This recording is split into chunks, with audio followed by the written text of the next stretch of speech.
बिहार में पहले दौर का मतदान शांतिपूर्ण ढंग से संपन्न हो जाने के बाद अब राजनीतिक दलों के साथ ही चुनाव आयोग की नजरें शुक्रवार को होने वाले दूसरे चरण पर टिक गई हैं। दूसरे दौर में राज्य के 6 जिलों की 32 सीटों पर शुक्रवार सुबह 7 बजे से मतदान होगा। दूसरे चरण के मतदान के लिए प्रचार आज शाम 5 बजे समाप्त हो गया। आखिरी दिन तमाम राजनीतिक दलों ने प्रचार में पूरी ताकत झोंक दी। एनडीए की ओर से कई केंद्रीय मंत्रियों के साथ ही मध्य प्रदेश के मुख्यमंत्री शिवराज सिंह चौहान और बिहार के पार्टी नेताओं और गठबंधन दलों के नेताओं ने वोट मांगे। वहीं महागठबंधन की ओर से लालू यादव और नीतीश कुमार के अलावा कांग्रेस नेता भी रैलियां करके मतदाताओं को लुभाने की कोशिश के तहत अपने अपने उम्मीदवारों के पक्ष में चुनाव प्रचार करते नजर आए। प्रचार खत्म होने के बाद प्रत्याशी और उनके समर्थक अब घर घर जाकर अपने पक्ष में मतदान की अपील करेंगे। इस चरण में जिन 6 जिलों में शुक्रवार को वोट डाले जाएंगे उनमें गया, जहानाबाद, अरवल, औरंगाबाद, रोहतास और कैमूर जिले शामिल हैं। इन 32 सीटों पर कुल 86,13,832 मतदाता अपने मताधिकार का इस्तेमाल करेंगे। इस चरण में 45,88,223 पुरुष मतदाता जबकि 40,23,351 महिला मतदाता हैं। अन्य मतदाताओं की संख्या 258 है। 32 सीटों पर कुल 456 उम्मीदवार अपनी किस्मत आजमा रहे हैं। इनमें से 32 महिला उम्मीदवार हैं। सबसे ज्यादा उम्मीदवार 251 कुर्था सीट पर हैं, जबकि सबसे कम उम्मीदवार इमामगंज में 227 हैं। इस चरण में 9,119 मतदान केंद्रों पर मतदान होगा। इस चरण की 32 सीटों में बीएसपी सभी 32 सीटों पर लड़ रही है, जबकि बीजेपी के उम्मीदवार 16 सीटों पर लड़ रहे हैं। सीपीआई, जेडीयू और आरजेडी के 13-13 उम्मीदवार अपनी किस्मत आजमा रहे हैं।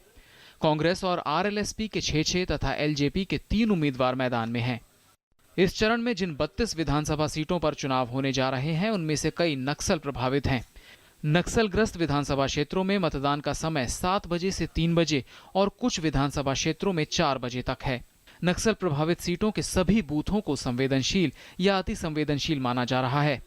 ऐसे में सुरक्षा के इंतजाम काफी चाक चौबंद किए गए हैं। मतदान केंद्रों पर केंद्रीय सुरक्षा बलों की सबसे ज्यादा कंपनी तैनात कर दी गई हैं। इस चरण में केंद्रीय सुरक्षा बलों की 700 से ज्यादा कंपनियां तैनात की गई हैं।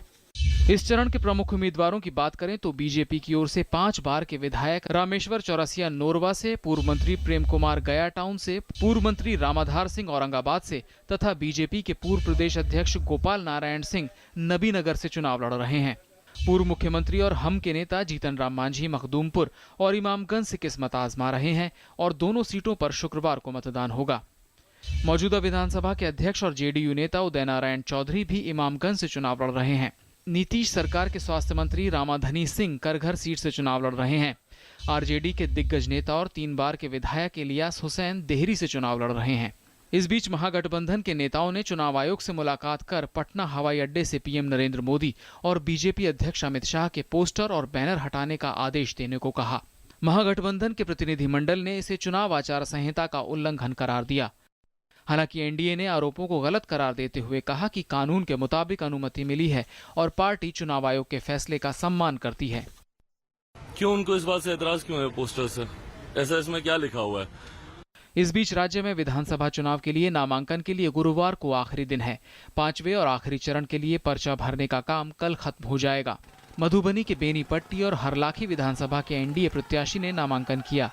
नामांकन के बाद चुनावी सभा का आयोजन किया गया, जिसमें केंद्रीय मंत्री अनंत कुमार ने कहा कि केंद्र सरकार बिहार के लोगों के लिए काफी कुछ कर रही है। जो बिहार के किसानों को यूरिया चाहिए वो पूरा यूरिया हम बिहार में बनाएंगे, बरौनी में बनाएंगे मित्रों। वहीं इसी सीट के लिए महागठबंधन के प्रत्याशी ने भी बुधवार को ही नामांकन किया। नामांकन के दौरान हजारों की संख्या में महागठबंधन समर्थकों ने रैली निकाली। इस मौके पर कांग्रेस महासचिव शकील अहमद ने महागठबंधन के प्रत्याशी को जिताने की अपील की। हमारे कैंडिडेट थे राजनगर से, इस बार गठबंधन में सीट चली गई है। कुल मिलाकर एक ओर जहां दूसरे चरण के लिए प्रचार खत्म हो गया, लेकिन चुनाव प्रचार और पर्चा भरने का काम अब भी जारी है। News night desk, TD news.